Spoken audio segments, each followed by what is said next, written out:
ছিল রাস পূর্ণিমা, আর আমি চলে গেছিলাম রাস দেখতে। আর গিয়েই দেখলাম অনেক বড় একটা মেলা বসেছে। জানো তো, এই রাসে না যে রাধা মাধবের বিগ্রহ আছে সেটা এখানকার রাজবাড়ি। তো প্রথমেই আমি বিগ্রহটা দেখার জন্য গেলাম সেখানে। সবাই দেখতে যেখানে যায় সেই জায়গাটায়, মানে যেখানটায় বিগ্রহটা অ্যাকচুয়ালি নিয়ে এসে বসানো হয়। তো সেখানে গিয়ে আমি জানতে পারলাম বিগ্রহটাকে আনা হয়নি, রাত্রিবেলায় নিয়ে আসা হবে। তো সেখানে একজনকে জিজ্ঞেস করলাম, মানে একটা কাকিমাকে জিজ্ঞেস করতে তিনি বললেন যে এখানে এখন বিগ্রহটাকে নিয়ে আসা হয়নি, রাতে নিয়ে আসা হবে।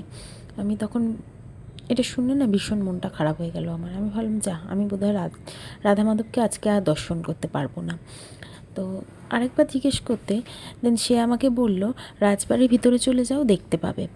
আমি ছুটেই সেই দিকে যেতে শুরু করলাম। আর তারপরে ছুটতে ছুটতে ওই ছোটোবেলাকার ইমোশন, আর মানে এখনও বলতে পারো প্রত্যেকটা মেয়েদেরই একটা আলাদা ইমোশন থাকে। হ্যাঁ, মানে কাচের চুড়ির দোকান। তো সেখানে দেখেই আমার ইচ্ছা করলো কিছু কাচের চুড়ি নেওয়ার, বাট আমি আর দাঁড়ালাম না, আমার নেওয়াও হয়নি। পরে হয়তো নেব।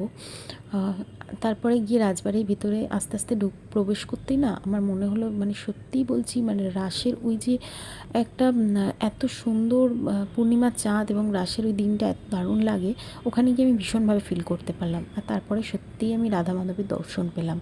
আর পাওয়ার পর আমার মন খারাপটা পুরোটাই ভ্যানিশ হয়ে গেল। আর আমি জানি না তোমাদেরকে কতটা আমি দর্শন করাতে পারলাম, কারণ বিগ্রহটা অনেক ভিতরে ছিল। দুটো কলারসিপাল গেটের পরে আমি দেখলাম যে বিগ্রহটা রয়েছে সিংহাসনে বসানো।